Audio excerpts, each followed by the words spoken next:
لله الحمد لله نحمده ونستعينه ونستغفره ونؤمن به ونتوكل عليه ونعوذ بالله من شرور أنفسنا ومن سيئات أعمالنا من يهده الله فلا مضل له ومن يضلل فلا هادي له وأشهد أن لا إله إلا الله وأشهد أن محمدا عبده ورسوله أرسله الله تعالى بالحق بشيرا ونذيرا بين يدي الساعة من يطع الله ورسوله فقد رشد ومن يعص الله ورسوله فقد غوى ولا يضر إلا نفسه قال الله تبارك وتعالى في القرآن المجيد أعوذ بالله من الشيطان الرجيم بسم الله الرحمن الرحيم يا أيها الناس قد جاءتكم موعظة من ربكم وشفاء لما في الصدور وهدى ورحمة للمؤمنين قل بفضل الله وبرحمته فبذلك فليفرحوا هو خير مما يجمعون وقال في موضع آخر ويوم يعض الظالم على يديه يقول يا ليتني اتخذت مع الرسول سبيلا يا ويلتى ليتني لم أتخذ فلانا قليلا لقد أضلني عن الذكر بعد إذ جاءني وكان الشيطان للإنسان خذولا وقال الرسول يا رب إن قوم اتخذوا هذا القرآن مهجورا وقال في موضع آخر شهر رمضان الذي أنزل فيه القرآن هدى للناس وبينات من الهدى والفرقان. تمام تعریفیں حمد و ثنا بڑائی اور کبریائی اللہ وحدہ لا شریک کے لیے لائق و زیبا ہے جس نے ساری کائنات کو محض 6 دنوں میں پیدا فرمایا. لاکھوں کروڑوں درود و سلام ہو تمام انبیاء علیہم السلام پر، خصوصاً آخری نبی تاجدار مدینہ سید المرسلین نبی کریم صلی اللہ علیہ وسلم کی ذات اقدس پر، جن کی محنتوں اور کوششوں کی وجہ سے دین اسلام ہم تک پہنچا. محترم حاضرین، جس ماہ مبارک سے ہم گزر رہے ہیں اس کے سلسلے میں سب سے پہلے تو ہمیں اللہ تبارک و تعالیٰ کا بار بار شکر ادا کرتے رہنا چاہیے کہ اللہ تبارک و تعالیٰ نے ہمیں اس عظیم مہینے میں زندگی گزارنے کا یا پھر اس عظیم مہینے میں ہمیں اسے استفادہ کرنے کا موقع عطا فرمایا. یہ وہ ماہ مبارک ہے جس کے سلسلے میں ہم نے بہت ساری فضیلتیں سنی ہیں. خصوصیت کے ساتھ اس ماہ مبارک کے لیے جو فضل اس کے ساتھ ذکر کیا جاتا ہے وہ ہے قرآن مجید. جیسے کہ ہم نے بارہا اس بات کو سنا ہے کہ اللہ تبارک و تعالیٰ کا ارشاد ہے شہر رمضان الذی انزل فیہ القرآن، کہ رمضان وہ مہینہ ہے جس میں اللہ تبارک و تعالیٰ نے قرآن نازل کیا، جس میں قرآن نازل کیا گیا. ھدی للناس وبینات من الھدی والفرقان، یہ قرآن کیا ہے تو اس کی تشریح کرتے ہوئے اللہ تبارک و تعالیٰ نے ذکر فرمایا ھدی للناس، یہ لوگوں کے لیے ہدایت ہے. اس میں ہدایت کی واضح نشانیاں موجود ہیں اور یہ فرقان ہے، حق اور باطل کے درمیان فرق کرنے والی کتاب. محترم سامعین، ہم سب اس بات سے اچھی طرح سے واقف ہیں کہ اللہ تبارک و تعالیٰ نے قرآن کی برکت سے، قرآن کی وجہ سے اس پورے ماہ کو بابرکت قرار دیا، اور نہ صرف یہ بابرکت قرار دیا بلکہ اللہ تبارک و تعالیٰ نے حکم دیا کہ جو کوئی اس ماہ کو پائے اس کے روزے رکھے.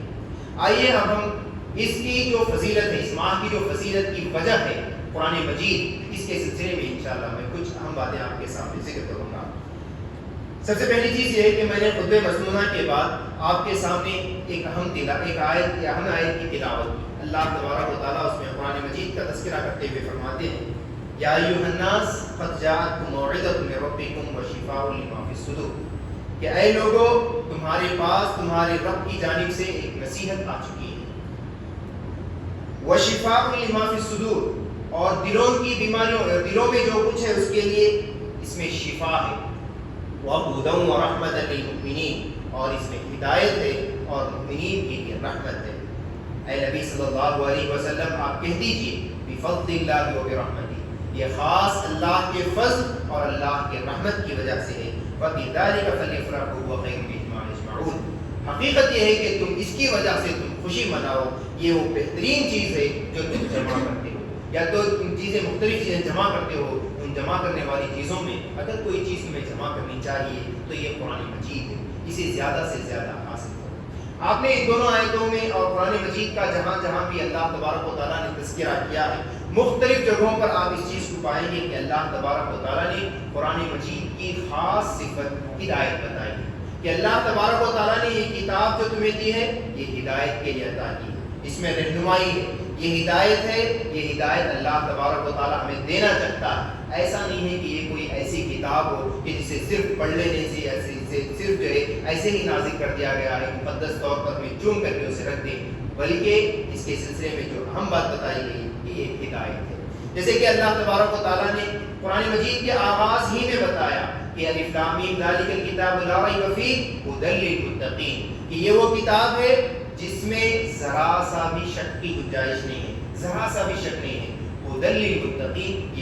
یہ متقیوں کے لیے ہدایت ہے۔ آپ اس پر غور کریں تو آپ کو معلوم ہوگا کہ اللہ تبارک و تعالیٰ نے یہ قرآن مجید کو ہم پر خاص فضل کے طور پر عطا کیا ہے، اور فضل بھی اس کا یہ ہے کہ اس میں اللہ تبارک و تعالیٰ نے ہدایت رکھی ہے۔ سب سے پہلی چیز جو میں یہاں پر آپ کے سامنے ذکر کرنا چاہ رہا ہوں وہ یہ ہے کہ اس قرآن مجید کو جو کتاب ہدایت ہے کیسے استفادہ کیا جائے، کن لوگوں کے لیے یہ ہدایت ہے، اسے سمجھنا ضروری ہے۔ یہ ہدایت کتاب ہدایت اگرچہ کہ ہمارے پاس موجود ہے، لیکن ہم اس سے جیسا استفادہ کرنا چاہیں ویسا استفادہ نہیں کر پا رہے ہیں، تو اس کا کیا قصور ہے، کیا وجہ ہے کہ ہم اسے کما حق استفادہ نہیں کر پا رہے ہیں، اس پر ہمیں غور کرنا چاہیے۔ دوسری چیز یہ ہے کہ اللہ تبارک و تعالیٰ نے اپنی یہ جو کتاب نازل کی اس کے بارے میں ہمارا اگرچہ کہ ایمان ہے کہ اللہ تبارک و تعالیٰ کی کتاب ہے، اللہ کا کلام ہے، لیکن ہم اس کے حقیقی مفہوم کو سمجھنے سے ناآشنا ہیں، اس لیے کہ اللہ تبارک و تعالیٰ نے اس کتاب کے ذریعے سے اس پورے ماہ کو فضیلت دے دی۔ ہم اس کا تو بار بار تذکرہ کرتے ہیں، لیکن آپ ذرا تصور کریں کہ کیا وجہ ہے، اس میں کیا خصوصیت ہے کہ اللہ تبارک و تعالیٰ نے اس کے نزول کی وجہ سے جس رات میں نازل ہوئی اسے 1000 مہینوں سے بہتر قرار دیا، اور جس ماہ میں نازل ہوا اسے متبرک قرار دے کر کے قیامت تک کے لیے حکم دیا کہ جو ہے اس کے روزے رکھا کریں، جو بھی اس ماہ کو پائے وہ روزے رکھیں۔ اس کی حقیقت کو سمجھنے کے لیے سب سے پہلے ہمیں اللہ تبارک و تعالیٰ کے تصور کو اپنے سامنے واضح کرنا چاہیے۔ عموماً یہ غلطی ہم سے ہوتی ہے کہ ہم اللہ تبارک و تعالیٰ کی صحیح معرفت اپنے پاس نہیں رکھتے۔ عموماً جو غلطیاں ہوتی ہیں یا پھر اس تصور میں جو کوتاہی ہوتی ہے اس کی سب سے بڑی وجہ یہی ہے کہ وما قدر اللہ حق قدری، کہ لوگ اللہ تبارک و تعالیٰ کو پہچانتے ہی نہیں، اللہ کی قدرت کو، اللہ کے کارناموں کو، اللہ تبارک و تعالیٰ کی جو صلاحیت ہے، اس کی جو صفات ہیں جسے اللہ تبارک و تعالیٰ نے بار بار ذکر کیا ہے، اس کا لوگوں کو اندازہ ہی نہیں۔ اگر اس کا اندازہ ہوتا تو پھر ان کا رویہ بالکل مختلف ہوتا۔ اللہ تبارک و تعالیٰ کی ذات سے جڑی ہوئی جو بھی چیزیں ہیں اس کے ساتھ جو ہماری کوتاہی ہے، اس کوتاہی کی بنیادی وجہ یہی ہے کہ ہمیں اللہ کی معرفت نہیں ہے۔ مثال کے طور پر مساجد کو لے لیجیے، مساجد کیا ہیں؟ مساجد اللہ تبارک و تعالیٰ کے گھر ہیں۔ جب تک آپ اللہ تبارک و تعالیٰ کے گھر اور اللہ تبارک و تعالیٰ کی ذات کو جوڑ کر کے نہیں سمجھتے، اس وقت تک آپ کو مساجد کی اہمیت کا اندازہ نہیں ہوگا۔ ہم سب مختلف عقیدہ بھی رکھتے ہیں، ہم سب اس کا احترام بھی کرتے ہیں۔ مثال کے طور پر مساجد کے سلسلے میں چیز بھی کہی جاتی ہے کہ مساجد کے معاملے میں اگر کوئی شخص ذرا سی بھی کوتاہی کرتا ہے، اس کے احترام میں یا اس کے حقوق میں اگر ادا کرنے میں اگر کوتاہی کرتا ہے، تو اللہ تبارک و تعالیٰ دنیا ہی میں اسے تباہ و تاراج کر دیتے ہیں۔ ان سب چیزوں کو ہم جو ہے صبح و شام مشاہدہ بھی کرتے ہیں، لیکن ہمارا رویہ اس سلسلے میں جیسا حساس ہونا چاہیے ویسا نہیں ہوتا۔ اس کی بنیادی وجہ یہ ہے کہ ہمارے پاس اللہ تبارک و تعالیٰ کا تصور ناقص ہے۔ اگر اللہ تبارک و تعالیٰ کا تصور مکمل ہوگا تو پھر یہ تمام چیزیں بھی جو ہے اسی طرح سے تبدیل ہو جائیں گی۔ مثال کے طور پر قرآن مجید کو لے لیجیے، قرآن مجید اللہ تبارک و تعالیٰ کا کلام ہے۔ قرآن مجید کی تعریف میں صرف یہ ایک لفظ کافی ہے کہ یہ اللہ کا کلام ہے، وہ اللہ جس نے پوری کائنات کو پیدا کیا۔ آپ اس سلسلے میں آپ گہرائی میں جائیں، اللہ تبارک و تعالیٰ کی معرفت حاصل کریں۔ قرآن مجید عموماً 3 طریقوں سے اللہ تبارک و تعالیٰ کا تصور، اللہ تبارک و تعالیٰ کا جو ذات ہے اس کا تعارف ہمارے سامنے پیش کرتا ہے۔ ایک اللہ تبارک و تعالیٰ کے اسماء و صفات ہیں۔ اللہ تبارک و تعالیٰ نے سینکڑوں بلکہ ہزاروں جگہ پر اللہ تبارک و تعالیٰ نے اپنے مختلف صفات کا تذکرہ کیا ہے۔ اس میں کچھ جمالی صفات ہیں، کچھ ایسی صفات ہیں جسے بار بار پڑھ کر کے آدمی اللہ تبارک و تعالیٰ کی طرف جو ہے مائل ہوتا ہے، جیسے رحمان ہے، رحیم ہے، غفور ہے، غفار ہے۔ یہ صفات کے ذریعے سے اللہ تبارک و تعالیٰ ہمیں بار بار اپنی طرف متوجہ کرتا ہے کہ تم جتنے بھی گنہگار ہو، جتنی بھی غلطیاں کر جائیں، تم فوراً میری طرف لوٹو، میں تمہارا تمہارے گناہوں کو معاف کروں گا. تو اس کے مقابلے میں اللہ تبارک و تعالیٰ خود اپنے جلالی صفات تذکرہ کرتا ہے. جیسے کہ اللہ تبارک و تعالیٰ اپنی صفت بتاتا ہے کہ وہ قہار ہے, بہت ہی زیادہ زبردست ہے, عزیز ہے, ذو الانتقام ہے, انتقام لینے والا ہے. اگر وہ حساب لینے پر آئے تو اچانک حساب لیتا ہے, بہت جلد حساب لینے والا ہے. جب پکڑتا ہے تو اس کی گرفت سے کوئی بچ نہیں سکتا. اور اللہ تبارک و تعالیٰ کی جو مختلف صفات ہیں, ان صفات کو بار بار پڑھ کر کے غور کرنا چاہیے کہ انسان جو ہے کتنا عاجز, کتنا کمزور ہے. اور یہ جو اللہ تبارک و تعالیٰ جو ساری کائنات کو پیدا کرنے والا ہے, اس کائنات کے پیدا کرنے والے کا ایک کلام ہے, اس کائنات کو پیدا کرنے والے کا ایک پیغام ہے. اس تصور کے ساتھ ہم قرآن پڑھیں, اس تصور کے ساتھ ہم جو ہے قرآن میں غور کریں تو یقیناً ہم جو ہے اپنے اندر تبدیلی محسوس کریں گے. اس کے مقابلے میں جیسے کہ دوسرے عام کتابوں کی طرح سے ہم اس کتاب کو سمجھنے کی کوشش کریں گے تو یقیناً ہم جو ہے اس سے ہرگز فائدہ نہیں اٹھا سکتے. اسی طریقے سے اللہ تبارک و تعالیٰ نے اپنا جو تعارف کرایا ہے, وہ تعارف اللہ تبارک و تعالیٰ کی مخلوقات کے ذریعے سے ہے. اللہ نے اپنی بڑی بڑی مخلوقات کا تذکرہ کیا, کہیں ان کا قسم کھا کر کے ذکر کیا, کہیں ان کی جو ہے ان کی جو وسعت ہے ان کو بتایا, آسمان و زمین کا, تاروں کا, مختلف قسم کی جو مخلوقات ہیں, ان مخلوقات کا تذکرہ کر کے اللہ نے بتایا کہ ان پر غور کریں اور اللہ تبارک و تعالیٰ کی قدرت کا اندازہ کریں کہ یہ اللہ تبارک و تعالیٰ کیسے عظیم قدرت والا ہے, اور یہ اس کا کلام ہے, اور یہ اپنے کلام سے جو ہے تمہیں مستفیض کرتا ہے. اپنا کلام اس نے عطا کیا ہے تو تمہارا رویہ کیا ہونا چاہیے. اسی طریقے سے اللہ تبارک و تعالیٰ نے قرآن مجید میں اپنا جو تعارف پیش کیا ہے, اس کی ایک تیسری شکل یہ ہے کہ اللہ تبارک و تعالیٰ نے گزشتہ بڑی بڑی قوموں کا تذکرہ کیا. ایسی بڑی بڑی قومیں لم یخلق مثلها فی البلاد, اس جیسی اللہ تبارک و تعالیٰ نے اس کے بعد کبھی پیدا نہیں کی اور اس کے بعد آئندہ پیدا نہیں کی جائے گی. انسان اپنے آپ کو بہت بڑا طاقتور سمجھتا ہے, اپنی سائنسی ترقی پر بہت غرور کرتا ہے. اللہ تبارک و تعالیٰ فرماتے ہیں کہ تم جتنا بھی ترقی کر لو, تم سے پہلے کے جو لوگ تھے ان سے زیادہ طاقتور ہے, اس سے زیادہ بڑی بڑی وسائل اور بڑی بڑی طاقتیں اللہ تبارک و تعالیٰ نے انہیں عطا کی تھی, لیکن اللہ تبارک و تعالیٰ نے پل جھپکتے ہی انہیں تباہ و برباد کر دیا. جب اللہ تبارک و تعالیٰ پکڑنے پر آتا ہے تو اپنی چھوٹی چھوٹی مخلوقات کو, اپنی چھوٹی چھوٹی طاقتوں کو استعمال کر کے اللہ تبارک و تعالیٰ انسان کے غرور کو مٹا دیتا ہے اور انسان کو تباہ و برباد کر دیتا ہے. اس کی بہت ساری مثالیں اللہ تبارک و تعالیٰ نے قرآن مجید میں ذکر کی. عاد و ثمود کا بار بار تذکرہ کیا گیا کہ عاد و ثمود اتنی بڑی مہذب قومیں تھیں جنہیں اللہ تبارک و تعالیٰ نے کسی کو ہوا کے ذریعے سے, کسی کو چیخ کے ذریعے سے, کسی کو پانی کے ذریعے سے, یعنی چھوٹی چھوٹی مخلوقات کے ذریعے سے اللہ تبارک و تعالیٰ نے تباہ و برباد کر دیا. اسی طریقے سے اللہ تبارک و تعالیٰ ہمیں بھی تباہ کرنا چاہے تو اللہ تبارک و تعالیٰ کے لیے ایک لفظ کن فیکون کافی ہے کہ اللہ تبارک و تعالیٰ حکم دے اور فوراً جو ہے کسی بھی ایک چھوٹے سے سبب کے ذریعے سے یا بغیر سبب ہی کے آدمی جو ہے تباہ و برباد ہو جائے. اللہ تبارک و تعالیٰ اپنی اس عظمت کا, اپنی اس طاقت کا تذکرہ کر کے ہمیں متنبہ کرتا ہے کہ دیکھو اگر چاہے تو اللہ تمہیں تباہ و برباد کر سکتا ہے. اور اللہ تبارک و تعالیٰ نے اپنے فضل سے, اپنی رحمت سے تمہیں ایک کتاب ہدایت عطا کی ہے. تمہیں تمہارے پاس ابھی وقت ہے, تم جو ہے اس سے استفادہ کرو. تو اللہ تبارک و تعالیٰ کی ذات کو پہچاننا یہ بنیادی طور پر ہمارے لیے لازم ہے اور ضروری ہے. اس کے بغیر اس کے حقوق ادا نہیں کیے جا سکتے. ہم مختلف اوقات ذکر کرتے ہیں کہ اللہ پر ایمان لانا چاہیے. ایمان کا مطلب کیا ہوتا ہے؟ جب تک ہم اللہ کو پہچانیں گے نہیں, اس پر ایمان کیسے لائیں گے؟ اسی طریقے سے اللہ کی محبت کا تذکرہ ہوتا ہے کہ ہمیں اللہ سے اپنی ذات سے زیادہ محبت ہونا چاہیے, اپنے بچوں سے زیادہ محبت ہونا چاہیے. کیسے ہم اللہ سے اتنی زیادہ محبت کریں جب تک ہم اس کا تعارف حاصل نہ کریں. اسی طریقے سے ہم دیکھتے ہیں کہ اللہ تبارک و تعالیٰ کی ذات سے متعلق لوگ شرک کرتے ہیں. مختلف قسم کی جو ہے ایسی حرکتیں کی جاتی ہیں جس کا تصور بھی نہیں کیا جا سکتا. اس کی بنیادی وجہ اللہ تبارک و تعالیٰ نے یہی بتائی ہے کہ یہ لوگ اللہ تبارک و تعالیٰ کو پہچانتے ہیں. کسی شکل میں جو لوگ شرک کرتے ہیں وہ بھی نہیں پہچانتے, اور بہت زیادہ طور پر ہم بھی جو اس سے ناواقف ہیں. اسی وجہ سے ہمارا یہ غفلت کا رویہ ہے. ورنہ اگر ہم حقیقی معنی میں اللہ تبارک و تعالیٰ کو اور اللہ کی مخلوقات کو پہچاننے لگیں تو ہمارا رویہ بالکل تبدیل ہو جائے گا. ایک موقع پر نبی کریم صلی اللہ علیہ وسلم نے فرمایا کہ اگر تم وہ جان لو جو میں جانتا ہوں, لبقیتم کثیرا ولضحکتم قلیلا, کہ تم جو ہے ہنسنا چھوڑ دو گے, تم بہت کم ہنسو گے اور بہت زیادہ رو گے. یعنی اس حقیقت کو اگر تم جان لو تو پھر تمہارا رویہ تبدیل ہو جائے گا.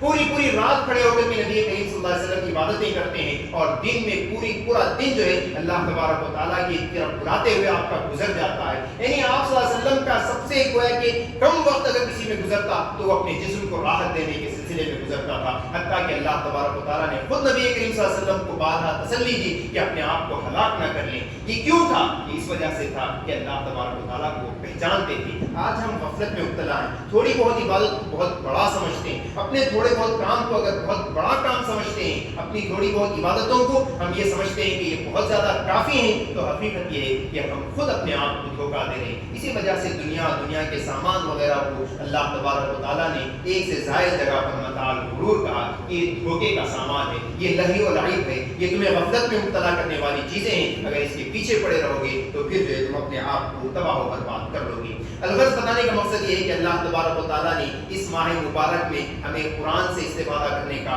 صراحت کے ساتھ حکم دیا ہے۔ بتایا کہ اللہ تبارک و تعالیٰ نے یہ قرآن جو تمہیں اپنے فضل سے عطا کیا ہے، یہ قرآن کتاب ہدایت ہے، اس سے تم ہدایت حاصل کرو۔ اس کے لیے اللہ تبارک و تعالیٰ نے روزے فرض قرار دیے، کہا کہ جو بھی اس ماہ کو پائے فلیصم، اسے چاہیے کہ وہ روزے رکھے۔ اس کے بعد بتایا کہ یہ روزے کیوں رکھیں؟ تاکہ تمہارے اندر تقویٰ کی کیفیت پیدا ہو۔ پھر آپ کو پہلی آیت پڑھیں جس میں اللہ تبارک و تعالیٰ نے ہدایت حاصل کرنے کا جو بنیادی ذریعہ بتایا، کہا کہ یہ کتاب ہدایت ہے لیکن سب اس سے استفادہ نہیں کریں گے، یہ تمام لوگوں کے لیے ہدایت ہے، لیکن اس ہدایت سے استفادہ کرنے والے صرف اس کے متقی بندے ہیں۔ ھدی للمتقین، یہ متقیوں کے لیے ہدایت ہے، متقی ہی جو ہے اس سے استفادہ کر سکتے ہیں۔ اب سوال یہ ہے کہ یہ متقی کون ہے اور ہم کیسے متقی بنیں، یعنی تقویٰ کیا چیز ہے، کیسے اپنے اندر تقویٰ پیدا کریں۔ تو ہدایت حاصل کرنے کے لیے، قرآن سے استفادہ کرنے کے لیے صرف یہ کافی نہیں ہے کہ آپ قرآن کھول کر کے پڑھنا شروع کر دیں، بلکہ اس کے لیے بہت ساری شرائط بتائے گئے ہیں۔ اس میں تقوی کو بنیادی اہمیت حاصل ہے کہ جب تک آدمی کے اندر تقوی نہ ہو اس وقت تک آدمی اس سے ہدایت حاصل نہیں کر سکتا۔ تقوی ہم بارہا اس کے بارے میں بھی سنتے آتے ہیں کہ تقوی کیا چیز ہے اور تقوی کیسے اپنے اندر پیدا کیا جائے۔ مختصر طور پر دو چار باتیں بتا کر میں اپنی بات کو آگے بڑھاتا ہوں۔ تقوی حاصل کرنے کے لیے جو بنیادی چیز ہے وہ یہ ہے کہ آدمی دنیا سے بے رغبت ہو، دنیا سے اپنے آپ کو بچا کر کے رکھے۔ جیسے کہ حدیث میں بتایا گیا کہ ایک مرتبہ کعب احبار سے حضرت عمر رضی اللہ تعالیٰ عنہ پوچھتے ہیں کہ تقویٰ کیا چیز ہے، تو مثال دے کر کے بتاتے ہیں کہ اے عمر، کیا کبھی آپ کو کسی خاردار راستے سے، ایسے راستے سے جہاں پر بہت زیادہ جو ہے کانٹے ہوں گزرنے کا موقع ملا ہے تو تم کیا کرتے ہو؟ حضرت عمر کہتے ہیں کہ میں اپنے کپڑے کو سمیٹ کر کے بڑے احتیاط سے بچتا بچاتا گزر جاتا ہوں۔ کہا کہ تقویٰ یہی ہے کہ دنیا میں مختلف قسم کی آزمائشیں اور فتنے آئیں گے، ہر فتنے سے اپنے آپ کو بچا کر کے لے جانا یہی تقویٰ ہے۔ مختلف قسم سے یعنی اللہ کا خوف ہمارے دلوں میں ہو اور دنیا کی آزمائشوں سے، دنیا کے فتنوں سے، دنیا کی جو مختلف چیزیں ہیں جس سے آدمی کو بہکایا جاتا ہے، ان تمام سے بچا کر کے لے جانے کا نام تقویٰ ہے۔ اسی تقوی کی کیفیت کو اپنے اندر پیدا کرنے کے لیے اللہ تبارک و تعالیٰ نے مختلف احکام دیے ہیں، ان میں سے دو کا میں یہاں کر ذکر کرتا ہوں۔ پہلی چیز یہ ہے کہ اللہ تبارک و تعالیٰ نے ان روزوں کا حکم دیا کہ کیا تم روزے رکھو، تمہارے اندر تقویٰ پیدا ہوگا۔ اس لیے کہ روزہ ایسی عبادت ہے کہ اس میں سوائے اللہ کے اور اپنے آدمی، اپنے شخص کے کوئی تیسرا جو نہیں ہوتا۔ آدمی روزہ رکھتا ہے تو صرف اور صرف اللہ تبارک و تعالیٰ کے لیے روزہ رکھتا ہے، اس کے روزے کا علم سوائے اللہ کے کسی کو نہیں ہوتا۔ اگر وہ تنہائیوں میں یا پھر بند کمروں میں اگر وہ چھپ کر کے کوئی کام کرے تو سوائے اللہ کے کوئی نہیں جانتا کہ اس نے روزہ مکمل کیا ہے یا روزہ نہیں رکھا ہے۔ تو اس کے ذریعے سے اللہ تبارک و تعالیٰ کے ہر وقت دیکھنے کے، اللہ تبارک و تعالیٰ جو ہر وقت ہمارے ساتھ ہے، یہ کیفیت آدمی کے اندر پیدا ہوتی ہے اور پھر وہ گناہوں سے بچ سکتا ہے۔ تو اس وجہ سے تو روزے کی بہت زیادہ اہمیت ہے کہ روزہ جو ہے آدمی کے اندر تقویٰ پیدا کرتا ہے۔ روزے کی شرائط کے ساتھ اس کا خصوصی طور پر اہتمام کرنا چاہیے، اور جتنا زیادہ آدمی اپنے اندر تقویٰ پیدا کرنا چاہتا ہے اسے چاہیے کہ اتنے ہی زیادہ روزے رکھے۔ رمضان المبارک کے روزے تو اللہ نے فرض قرار دے دیے ہیں، اس کے علاوہ بھی آدمی کو چاہیے کہ زیادہ سے زیادہ روزے رکھے تاکہ وہ جو ہے اللہ تبارک و تعالیٰ کی قربت حاصل کر سکے۔ اسی طریقے سے جو ایک دوسری چیز جو آدمی کو اللہ تبارک و تعالیٰ کا تقویٰ پیدا کرنے میں مددگار ہوتی ہے وہ ہے اللہ کی راہ میں انفاق، یعنی آدمی کو خوب اللہ کی راہ میں خرچ کرتے رہنا چاہیے۔ اس لیے کہ آدمی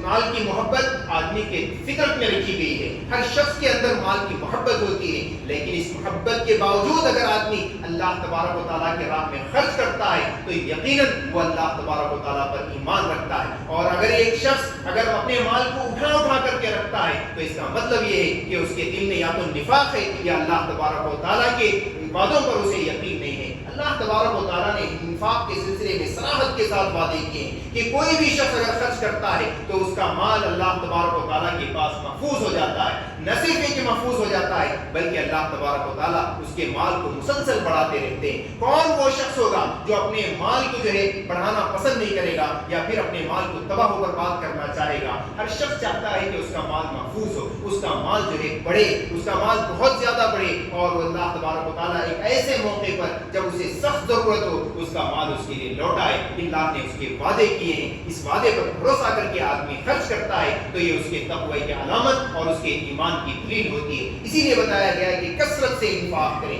اس پر ابھارتے ہوئے مختلف ذریعوں سے نبی کریم صلی اللہ علیہ وسلم نے دنیا کی حقیقت کو واضح کیا، اس لیے کہ آدمی کی دنیا کی محبت اس کے دل میں رچ بس جاتی ہے. جیسے ہی آدمی چند دن گزر جاتے ہیں یا پھر غفلت میں مبتلا ہوتا ہے تو آہستہ آہستہ دنیا کی محبت اس کے دل میں گھر کرنے لگتی ہے. تو بتایا گیا کہ بار بار انفاق کے ذریعے سے اپنے آپ کو پاک کرتے رہو. زکوٰۃ ایک لازمی چیز ہے کہ ہر شخص لازماً اپنے جو بقیہ مال ہے، جو صاحب نصاب ہے، وہ 2.5% زکوٰۃ اللہ کے راہ میں ادا کرے. یہ تو لازمی چیز ہے. اس کے علاوہ کثرت سے انفاق کرنے کا حکم دیا گیا تاکہ تم جو ہے اللہ تبارک و تعالیٰ کی قربت حاصل کرو. اس سلسلے میں جو قرآن مجید میں اور احادیث میں جو دنیا اور مال اس کا جو تصور دیا گیا ہے، اس تصور کو ہمیشہ اپنے ذہنوں میں واضح کرتے رہنا چاہیے. ایک موقع پر نبی کریم صلی اللہ علیہ وسلم نے مثال دیتے ہوئے فرمایا کہ تم میں کا کون شخص ہے جو اپنے سے زیادہ کسی اور کے مال کو پسند کرتا ہے؟ صحابہ کرام نے فرمایا کہ اللہ کے رسول، وہ کون بیوقوف شخص ہوگا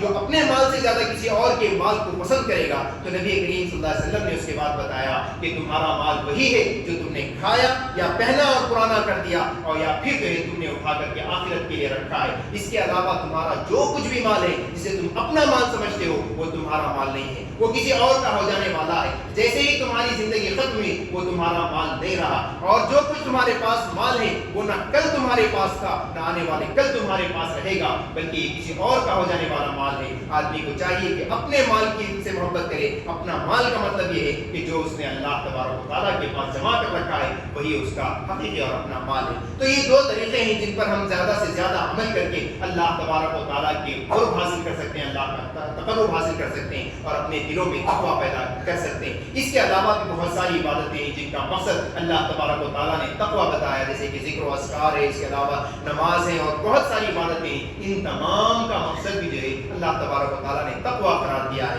ان تمام عبادتوں کو اگر ہم اختیار کرتے ہیں تو ہمارے دلوں میں تقویٰ پیدا ہوگا. جب تک ہمارے دلوں میں تقویٰ پیدا نہ ہو اس وقت تک ہم اس کتاب ہدایت سے استفادہ نہیں کر پائیں گے. اس لیے کہ اللہ تبارک و تعالیٰ نے کتاب ہدایت کے سلسلے میں صراحت کے ساتھ فرمایا ھدی للمتقین، یہ متقیوں کے لیے ہدایت ہے. ایک طرف اللہ تبارک و تعالیٰ نے یہ کتاب ہدایت ہمیں دی ہے کہ اس کے ذریعے سے تم اپنی زندگی سنوارو. اسی کے ساتھ ساتھ اگر اس سلسلے میں اگر کوئی شخص کوتاہی کرتا ہے تو صراحت کے ساتھ اللہ تبارک و تعالیٰ نے مختلف وعیدیں ہمیں سنائی ہیں. ایک حدیث میں، ایک آیت میں جو میں نے آپ کے سامنے خطبہ مسنونہ کی بات پڑھی ہے، اس میں اللہ تبارک و تعالیٰ نے قیامت کا منظر ذکر کرتے ہوئے فرمایا ہے کہ وہ وقت یاد کرو یوم یعض الظالم علی یدیہ، جس دن ظالم ایسے شخص جو انہوں نے اپنے آپ پر ظلم کیا ہوگا اپنی انگلیوں کو اپنے دانتوں سے دبا کر کے کہیں گے یا لیتنی اتخذت مع الرسول سبیلا، اے کاش کہ میں رسول کے ساتھ اپنا راستہ اختیار کیا ہوتا. یا ویلتا لیتنی لم اتخذ فلانا خلیلا، اے کاش کہ میں جو ہے فلاں شخص کو اپنا دوست بنایا نہ ہوتا جس نے مجھے اللہ تبارک و تعالیٰ سے گویا کہ دور کر دیا. لقد اضلنی عن الذکر بعد اذ جاءنی، جس نے مجھے نصیحت سے، ذکر سے، قرآن سے جو میرے پاس آ چکا تھا اس سے اس نے مجھے گمراہ کر دیا. وکان الشیطان للانسان خذولا وقال الرسول یا رب ان قوم اتخذوا هذا القرآن مهجورا. اس کے بعد نبی کریم صلی اللہ علیہ وسلم اٹھیں گے، کھڑے ہوں گے اور کہیں گے وقال الرسول، اور رسول کہیں گے یا رب ان قوم اتخذوا هذا القرآن مهجورا، کہ اے پروردگار میری اس قوم نے میرے اس قرآن کو، تیرے اس کلام کو میرے قوم نے جو ہے مہجور بنا دیا تھا، اسے چھوڑ دیا تھا، اس پر عمل نہیں کرتے. یعنی قیامت کے دن یہ قرآن جو آج ہمارے لیے رحمت ہے، یہی قیامت کے دن اگر ہم اس کا حق ادا نہ کریں تو ہمارے لیے زحمت بن جائے گا، ہمارے خلاف گواہی دینے والا بن جائے گا. نہ صرف یہ کہ قرآن مجید ہمارے خلاف کھڑا ہوگا بلکہ صاحب کتاب نبی کریم صلی اللہ علیہ وسلم ہمارے خلاف گواہی دیں گے، کہیں گے کہ میرے بعد ان لوگوں نے قرآن مجید کی تعلیمات کو چھوڑ دیا تھا. اسی طریقے سے اللہ تبارک و تعالیٰ نے بنی اسرائیل کا تفصیلی تذکرہ کیا اور ان کے جو جرائم بتائے ہیں ان جرائم میں بہت بڑا جرم یہ ذکر کیا ہے کہ انہوں نے توریت کو پس پش ڈال دیا تھا، توریت پر عمل کرنا چھوڑ دیا تھا، یا پھر توریت پر بظاہر ایمان کا دعویٰ کرتے تھے، بلکہ آج تک وہ لوگ توریت پر ایمان کا دعویٰ کرتے ہیں، اپنے آپ کو توریت کا متبع کہتے ہیں، لیکن اس پر عمل نہیں کرتے، اسے جو ہے انہوں نے پس پش ڈال دیا ہے،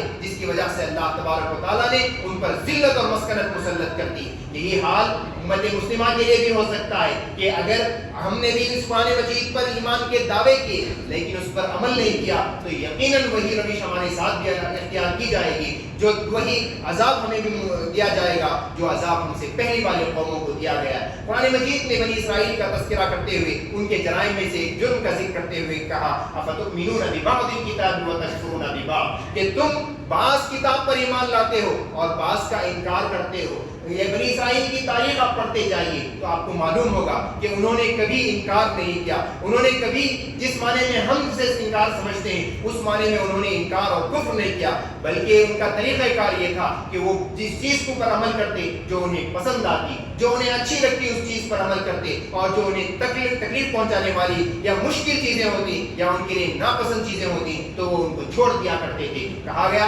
کہ جو ہے تم بعض کتاب کے ایک حصے پر ایمان لاتے ہو، ایک حصے پر عمل کرتے ہو اور دوسرے حصے کو چھوڑ دیتے ہو تو تم پر جو ہے ذلت مسلط کر دی گئی ہے۔ وضرب، اس کے بعد اللہ تبارک تعالیٰ نے فرمایا افتؤمنون ببعض الکتاب وتکفرون ببعض فما جزاء من یفعل ذلک الا خزي فی الحیاۃ الدنیا، کہ اس شخص کا بدلہ کیا ہوگا جو یہ طریقہ اختیار کرتا ہے کہ قرآن مجید کے یا پھر اللہ کی کتاب کے ایک حصے پر عمل کرے اور دوسرے حصے کو چھوڑ دے، سوائے اس کے کہ اسے دنیا میں ذلیل و خوار کر دیا جائے۔ آج ہم بھی دیکھ سکتے ہیں کہ امت مسلمہ کی کیا صورتحال ہے، اس پر ہمیں غور کرنا چاہیے، جائزہ لیتے رہنا چاہیے کہ ہماری صورتحال کیا ہے۔ ہم اپنی جو زندگی میں ہم جو مگن ہیں، ہم جو صبح شام اٹھتے پھرتے اور امن کے ساتھ کھاتے پیتے ہیں، اگر ہم اسے بہترین زندگی سمجھتے ہیں تو یہ ہماری جو ہے غفلت ہوگی، یہ ہمارا جو ہے عین جو ہے ہماری غفلت ایسی غفلت ہوگی کہ ہمیں احساس ہی نہیں ہے کہ ہم جو ہے کس طرح کی ذلت میں مبتلا ہیں۔ جس کی ذلت کا میں ایک مختصر تذکرہ کر کے اپنی بات کو آگے بڑھاؤں گا۔ ہم بنی اسرائیل کی ذلت کے سلسلے میں پڑھتے ہیں کہ ان کے سامنے فرعون ان کے بچوں کو ذبح کر دیتا تھا اور وہ اسے روک نہیں پاتے تھے۔ کیا آج ہماری صورتحال ایسی نہیں ہے؟ ملت اسلامیہ کے ایک بڑے حصے کو فلسطین میں ذبح کر دیا گیا، ان کے بچوں کو بری طرح سے جو ہے تباہ و تاراج کیا گیا، انہیں جو ہے معصوم بچوں کو جو ہے قربان کر دیا گیا، انہیں شہید کیا گیا، لیکن پوری ملت جو ہے کچھ نہیں کر سکی، پوری ملت ان کو مدد نہیں کر سکی۔ حالانکہ ہم نے کہا ہر فرد چاہتا تھا کہ ان کی مدد کرے، لیکن یہی ذلت ہے کہ ہم جو ہے چاہتے ہوئے ان کی کوئی تائید اور کوئی مدد نہیں کر سکے۔ یہی ذلت جو ہے اللہ تبارک و تعالیٰ نے بتایا ہے، ورنہ ذلت کا جو عموماً ہم جو تصور سمجھتے ہیں کہ ہماری زندگی اجیرن کر دی جائے تو یہ مراد نہیں ہے۔ بنی اسرائیل کی زندگی آپ اٹھا کر کے پڑھیں، بنی اسرائیل ہی میں سے ایک شخص قارون جیسا بھی تھا جسے بہت زیادہ دولت اللہ تبارک و تعالیٰ نے دے رکھی تھی، جو اپنے آپ کو فرعون اور حامان کے ساتھ بٹھایا کرتا تھا، یعنی بنی اسرائیل کے کچھ لوگ بہت اونچے مقام پر بھی تھے، اس کے باوجود اللہ تبارک و تعالیٰ نے ذلت اور مسکنت سے اسے تعبیر کیا۔ تو یہ ذلت اور مسکنت کیا چیز ہے اسے بھی سمجھنا چاہیے، ورنہ جو ہے ہم اسی غلامی میں اسی ذلت میں رہیں گے اور بہت زیادہ خوش رہیں گے۔ جیسے کہ علامہ اقبال رحمۃ اللہ علیہ نے کہا وائے ناکامی متاع کاروان جاتا رہا، کاروان کے دل سے احساس زیاں جاتا رہا۔ کہ سب سے بڑی بدترین ناکامی یہ ہے کہ ہمیں احساس زیاں تک نہیں ہے، ہم جو قرآن سے غفلت کر رہے ہیں اس غفلت کا ہمیں احساس بھی نہیں ہے۔ ہمیں چاہیے کہ بار بار اپنا جائزہ لیں، اپنی زندگیوں میں دیکھیں، قرآن کے حقوق کو سمجھیں اور ان حقوق کو ادا کرنے کی کوشش کریں۔ آخر میں قرآن مجید کے مختصر طور پر حقوق بتا کر کے اپنی بات ختم کروں گا۔ سب سے پہلی چیز یہ ہے کہ جب ہم قرآن کے حقوق کی گفتگو کرتے ہیں تو عموماً 6 حقوق اس کے بتائے جاتے ہیں۔ پہلا حق یہ ہے کہ قرآن مجید پر ایمان لایا جائے، قرآن مجید پر ایمان ہو کہ یہ اللہ تبارک و تعالیٰ کا کلام ہے۔ جیسے کہ میں نے شروع میں بتایا کہ ہم کہنے کو تو کہتے ہیں کہ قرآن مجید اللہ کا کلام ہے، لیکن اس پر جو ایمان اور اس پر جو یقین ہونا چاہیے وہ یقین کی کیفیت ہمارے اندر کمزور پائی جاتی ہے۔ قرآن مجید میں بہت سارے وعدے کیے گئے ہیں، ان وعدوں پر ہمیں کامل یقین ہو۔ قرآن مجید میں جو وعدے اہل ایمان کے ساتھ کیے گئے ہیں ان وعدوں پر ایسا ہی یقین ہو کہ جو ہے جیسے کہ ہم جو ہے اپنی سورج کو دیکھ کر کے اسے یقین رکھتے ہیں، اس سے زیادہ جو ہے ہمیں قرآن مجید کے وعدوں پر یقین ہو۔ جب تک یہ کیفیت ہمارے اندر پیدا نہیں ہوگی اس وقت تک جو ہے قرآن مجید پر ایمان کا جو مطالبہ کیا جا رہا ہے وہ گویا کہ مکمل نہیں ہوگا۔ قرآن مجید پر ایمان کا یہی مفہوم ہے۔ قرآن مجید پر ایمان کا صرف یہ مطلب نہیں ہے کہ صرف ہم قرآن مجید کو اللہ کا کلام کہہ کر کے خاموش رہ جائیں، بلکہ اس کے ہر جز پر ہمیں یقین ہو، اس اس کے ہر وعدے پر ہمیں یقین ہو، اس کی چیزوں پر عمل کریں، اس میں جو وعدے اور اس میں جو وعیدیں سنائی گئی ہیں، جو باتیں بتائی گئی ہیں، ان پر جو ہے کامل یقین ہو۔ یہ جو ہے قرآن مجید پر ایمان سب سے پہلا حق ہے۔ دوسرا حق یہ ہے کہ اس کی تلاوت کی جائے، اسے پڑھا جائے۔ اسے ایسا پڑھنے کا مطلب صرف یہ نہیں ہے کہ بغیر سوچے سمجھے پڑھ لیا جائے۔ تلاوت کہتے ہی اس چیز کو ہے کہ آدمی سمجھ کر کے پڑھے، آدمی جو ہے اس کے ساتھ ساتھ چلے، اس کے حکم پر عمل کرے۔ اور تیسرا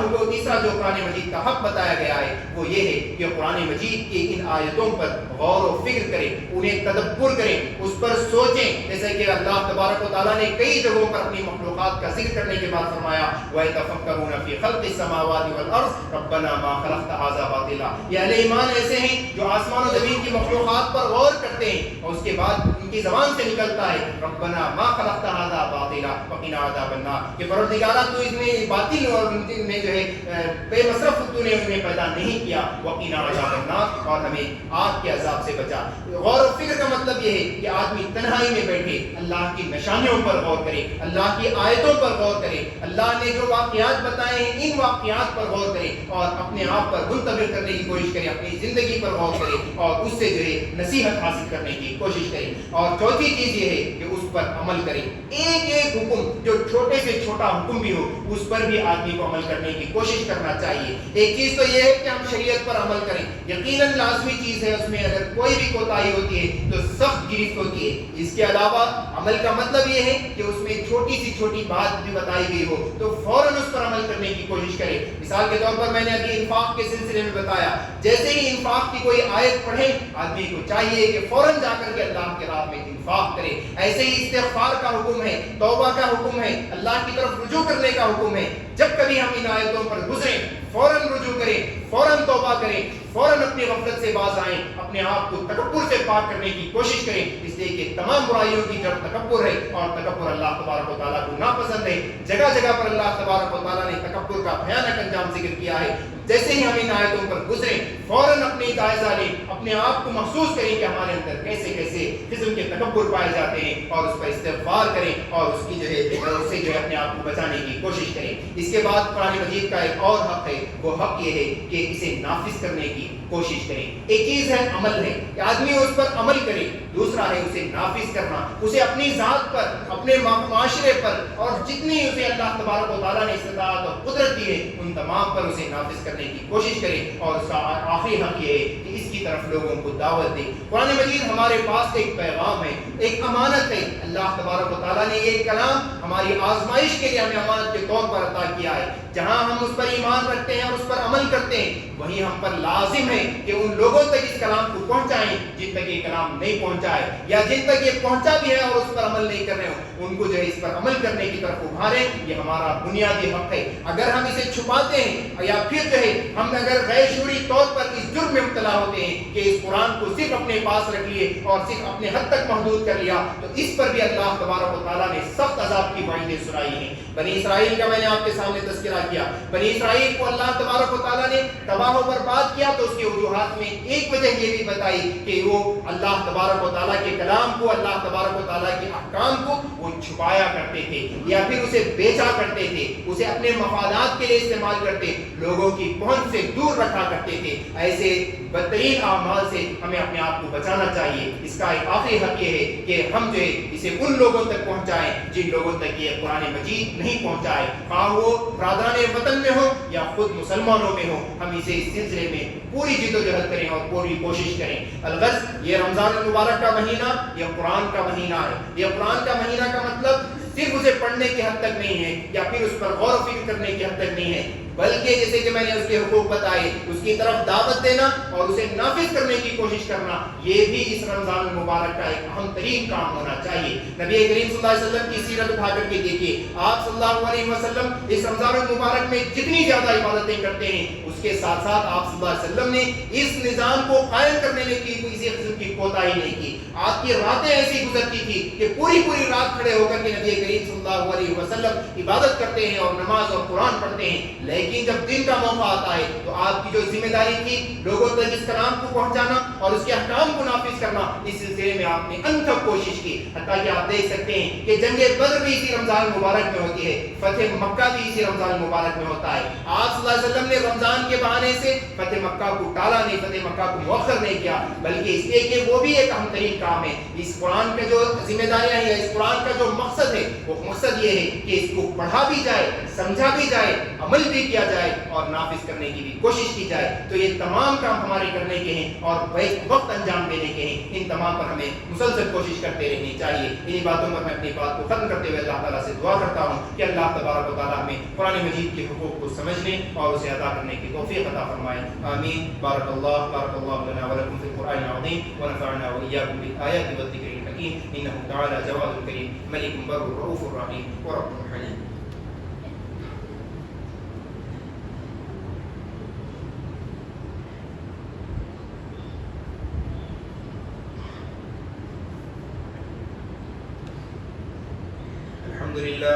الحمد لله نحمده ونستعينه ونستغفره ونؤمن به ونتوكل عليه ونعوذ بالله من شرور أنفسنا ومن سيئات أعمالنا، من يهده الله فلا مضل له ومن يضلل فلا هادي له، وأشهد أن لا إله إلا الله وأشهد أن محمدا عبده ورسوله، أرسله الله تعالى بالحق بشيرا ونذيرا بين يدي الساعة، من يطع الله ورسوله فقد رشد ومن يعص الله ورسوله فقد غوى ولا يضر إلا نفسه، قال الله تبارك وتعالى في القرآن المجيد: فأعوذ بالله من الشيطان الرجيم، بسم الله الرحمن الرحيم، إن الله وملائكته يصلون على النبي يا أيها الذين آمنوا صلوا عليه وسلموا تسليما، اللهم صل على سيدنا محمد وعلى آل محمد كما صليت على إبراهيم وعلى آل إبراهيم إنك حميد مجيد، اللهم بارك على محمد وعلى آل محمد كما باركت على إبراهيم وعلى